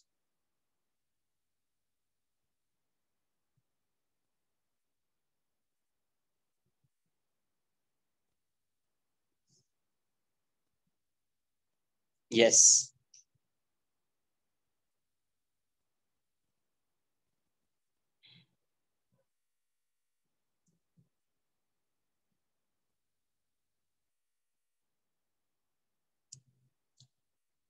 Gravitational field due to uniform disc, uniform disc on its axis.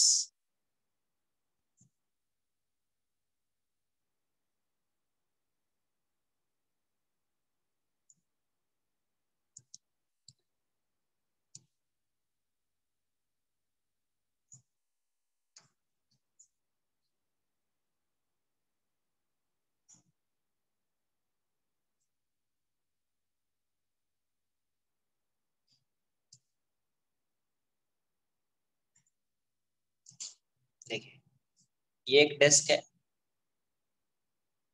और मुझे इस एक्सिस पे x डिस्टेंस पे यहाँ पे फील्ड फाइंड। तो डिस्क में जो मास डिस्ट्रीब्यूट हुआ होगा, तो मास is distributed throughout the area, इसीलिए सिग्मा आएगा। सिग्मा क्या है? सरफेस मास डेंसिटी, इसका रेडियस आर है। कैसे सॉल्व करेंगे? ये डिस्क, इस डिस्क का बेसिक एलिमेंट क्या है? इस डिस्क का बेसिक एलिमेंट क्या है? रिंग। तो क्या करना पड़ेगा? रिंग लेना पड़ेगा। आर डिस्टेंस पे डी आर विड्थ का, आर डिस्टेंस पे डी आर विड्थ का एक रिंग ले लिया, एलिमेंटल रिंग। तो अब ये बताइए, इस रिंग की वजह से तो पता है अपने, इस रिंग की वजह से क्या होगा? इसको ऐसे लिख देता हूं पहले, ये वाला जो है इसको थीटा नॉट लिख देता हूं। ये एक्स है, ये आर है, तो ये होगा under root are square plus x square. ठीक है, इसका रेडियस आर है, तो ये होगा आर है, ये थीटा। तो बताओ, इस डिस्क की, इस रिंग की वजह से यहाँ पे नेट फील्ड तो इस डायरेक्शन में आती थी ना, याद है? तो इसकी वजह से मैं क्या करूंगा, इसकी वजह से मैं यहाँ पे फील्ड पहले फाइंड करूंगा, फिर उसको इंटीग्रेट करेंगे तो टोटल आएगा। तो टोटल आएगा, है ना? इतना एक बार ड्रॉ कर लीजिए, फिर फील्ड फाइंड करते हैं। फिर यहाँ पे फील्ड फाइंड कर लेंगे, ये हो जाएगा नेट फील्ड इसकी इस डायरेक्शन में आएगी, DEG। और इसकी वैल्यू कितनी होगी? ये वैल्यू कितनी होगी? GDM, इसका मास DM इंटू एक्स, या GMX by are square plus x square raise to 3/2। होता था ऐसा। Electric field due to uniform ring on its axis, GMX by are square plus x square raise to 3/2। अभी इसका मास क्या है? GM है, DM है। इसका मास अभी क्या है? DM है, इसीलिए DM लिख दिया। कॉपी कर लो यार, फास्ट करना थोड़ा, इसको डेराइव करके छोड़, ठीक है? कॉपी कर लो।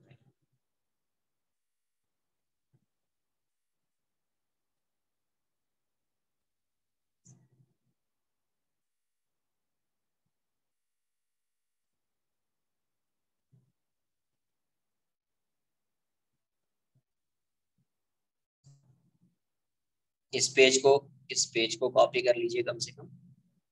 नेक्स्ट पेज जो डेरिवेशन का होगा उसको बाद में कॉपी कर लीजिए।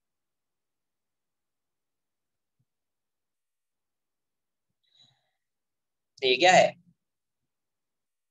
Gravitational field due to elemental ring on its axis, on its axis.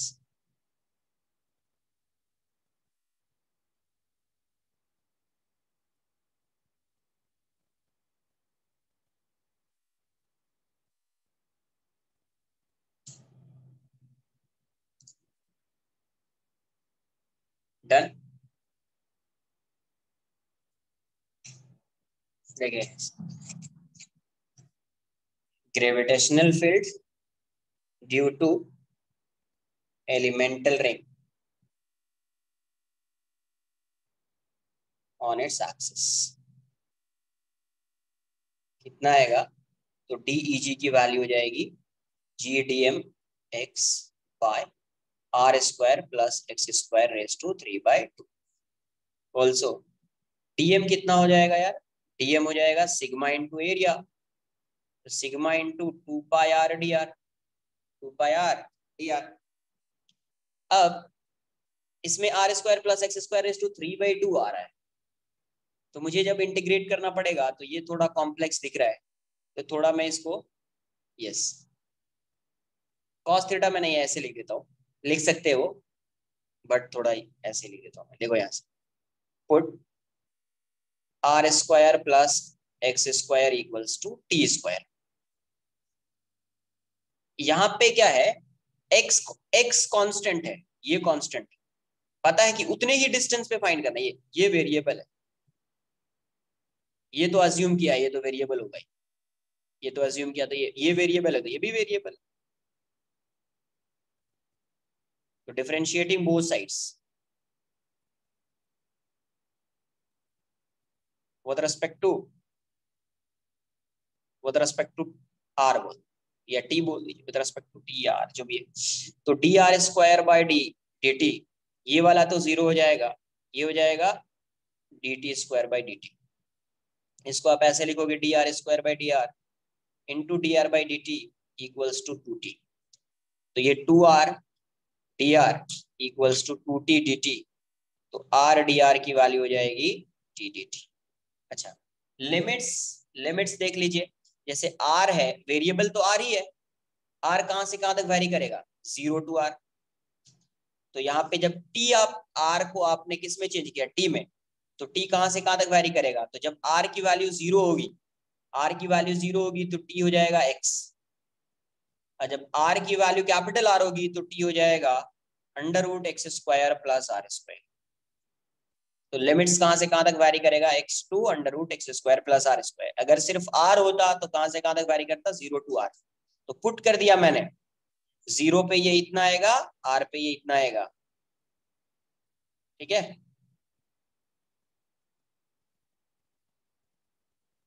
Copy कर लो यार, थोड़ा फास्ट फास्ट कर लो, कॉपी कर ही लो, 5 मिनट्स जाएगा, कुछ नहीं।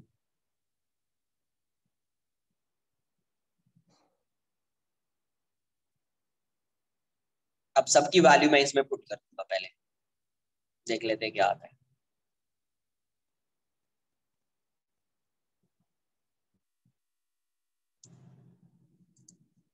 Done.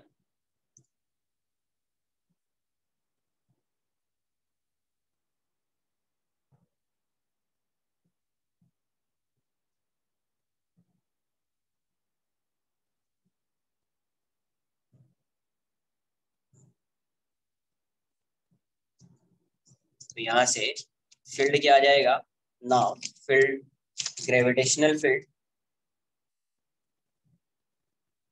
DEG equals to GDM x by x square plus r square raise to 3/2। सबकी वैल्यू पहले पुट कर देता हूँ मैं।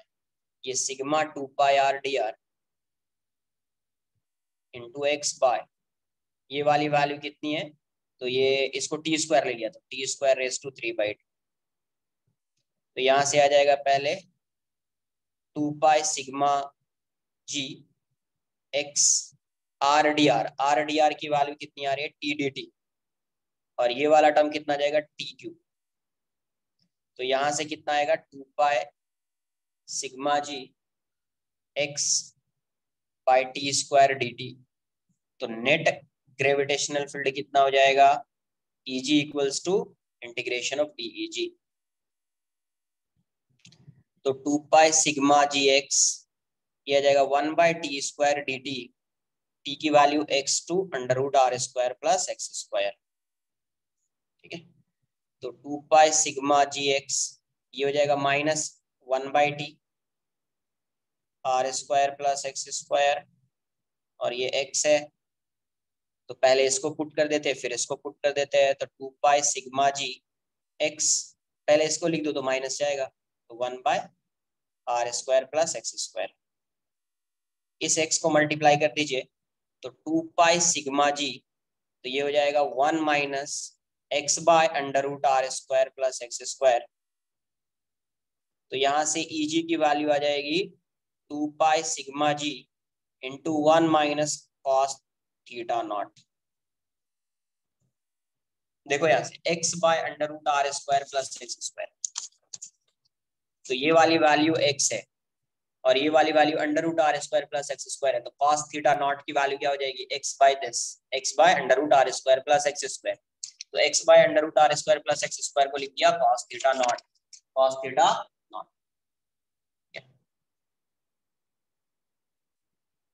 तो ये फॉर्मूला लर्न कर लेना है। अब इसी में अगर r इन्फिनिटी हो जाएगा, r इन्फिनिटी हो जाएगा, तो आपको कैसा ऑब्जर्व होगा कि ये प्लेट बन चुका है, ये डिस्क क्या बन चुका है, एक प्लेट बन चुका है, इनफाइनाइटली लॉन्ग लार्ज प्लेट,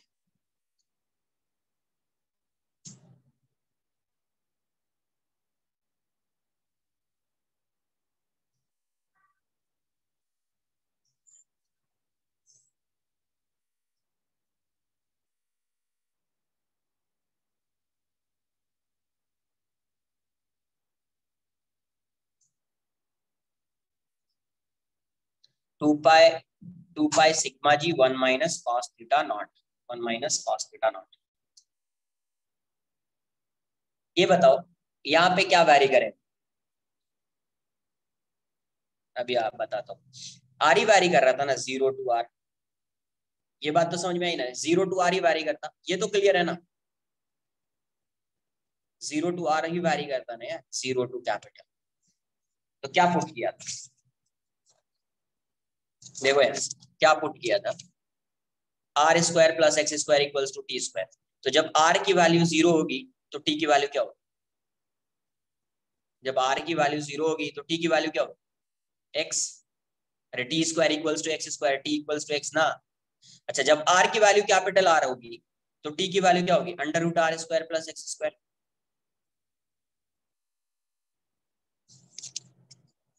इसीलिए limit x to √r² + x²। ठीक है,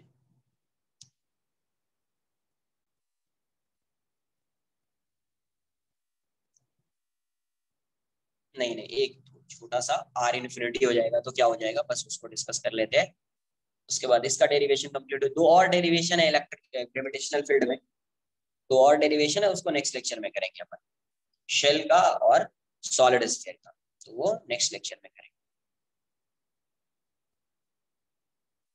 हाँ, रेडियस, रेडियस के इंडिपेंडेंट है ये, आर आ रहा है ना ये वाला टर्म,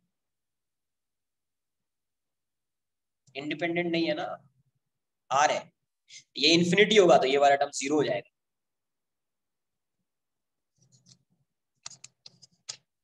देखिए इलेक्ट्रोस्टैट्स में बहुत ज्यादा यूज होगा इनफाइनाइट, नहीं last last last, when r tends to infinity. Infinity का मतलब क्या है, अभी पहले ऐसा तुमको रेडियस दिख रहा है, ये रेडियस दिख रहा है, अब इस साइड भी इनफाइनाइट, इस साइड भी इनफाइनाइट, इस साइड भी इनफाइनाइट, इस साइड भी इनफाइनाइट, इस साइड भी इनफाइनाइट। तो when r tends to infinity तो आपको ऐसा दिखेगा, प्लेट दिखेगा, प्लेट दिखेगा ना, मतलब ये भी इनफाइनाइट जाएगा सही से बनाने का, ये भी इतना थोड़ी दिखेगा, ये इस साइड इनफाइनाइट, इस साइड इनफाइनाइट, इस साइड इनफाइनाइट, तो ऐसा लिख दो इस टाइप से, ऐसा इनफाइनाइट है, इनफाइनाइट टाइप का है, तो आपको प्लेट दिखेगा, इनफाइनाइटली लॉन्ग प्लेट या लार्ज प्लेट। तो इस केस में इसके लिए कहीं पे इनफाइनाइटली लॉन्ग प्लेट आ गया तो उसके लिए अब कहीं पे भी फाइंड करेंगे तो फील्ड की वैल्यू क्या आ गई, जैसे ये इनफाइनाइटली लॉन्ग, ऐसा लिख दीजिए इनफाइनाइटली लॉन्ग, ठीक है। तो इसकी वजह से इसका चार्ज मास डेंसिटी सिग्मा है, तो इसकी वजह से ये प्लेट ऐसा है, ये प्लेट ऐसा रख दिया, इसकी वजह से आप कहीं पे भी फाइंड कर लीजिए फील्ड, कहीं पे भी, यहाँ पे भी फाइंड कर लीजिए, तो ईजी की वैल्यू क्या होगी, डायरेक्शन तो ये होगा ईजी का, ईजी की वैल्यू क्या होगी, तो 2 पाई सिग्मा जी 1 - क्या था, x/√r² + x²। ये बताओ r इन्फिनिटी हो गया तो डिनोमिनेटर इन्फिनिटी, x/इन्फिनिटी क्या हो जाएगा, 0, ये वाला टर्म 0 हो जाएगा, तो eg की वैल्यू क्या हो जाएगी, 2 पाई g सिग्मा 1 - 0। तो इनफाइनाइटली लॉन्ग प्लेट के लिए या शीट, प्लेट और शीट, इसके लिए क्या आ जाएगा, आंसर ये है। बहुत इंपॉर्टेंट है इलेक्ट्रोस्टैट्स में ये फॉर्मूला, वहां पे के लिखेंगे, के को 1/4 लिखेंगे तो वहां σ/2 हो जाएगा, डिस्कस करेंगे, बहुत इंपॉर्टेंट फॉर्मूला बन जाएगा वहां पे, ठीक है। कॉपी कर लीजिए, आज के लिए इतना ही।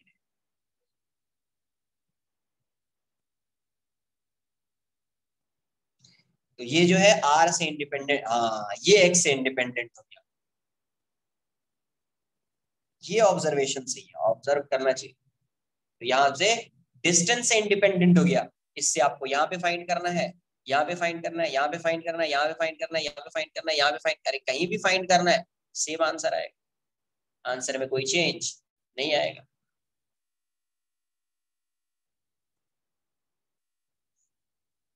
Yes, bye, take care.